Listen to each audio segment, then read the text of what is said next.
தமிழ்நாட்டில் இருக்கிற எல்லா குடும்பங்களுக்கும் உறுதுணையா இருக்கத்தான் நாம் அரசியலுக்கே வந்தோம். அந்த எண்ணத்தோட வெளிப்பாடு தான் நம்மளோட ஒவ்வொரு குடும்பத்திற்குமான உத்தரவாதம். 200 யூனிட் கட்டணம் இல்லா மின்சாரம். நம்பர் 2,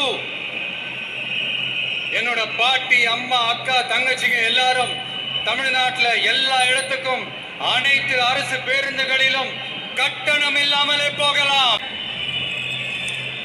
மக்களே, நாளைக்கு ஏப்ரல் 23ஆம் தேதி அன்னைக்கு ஒரு நாள் மட்டும் இந்த விஜய் சொல்றத கேளுங்க. கேட்டுட்டு தயவு செஞ்சு விசில் சின்னத்துக்கு ஓட்டு போடுங்க.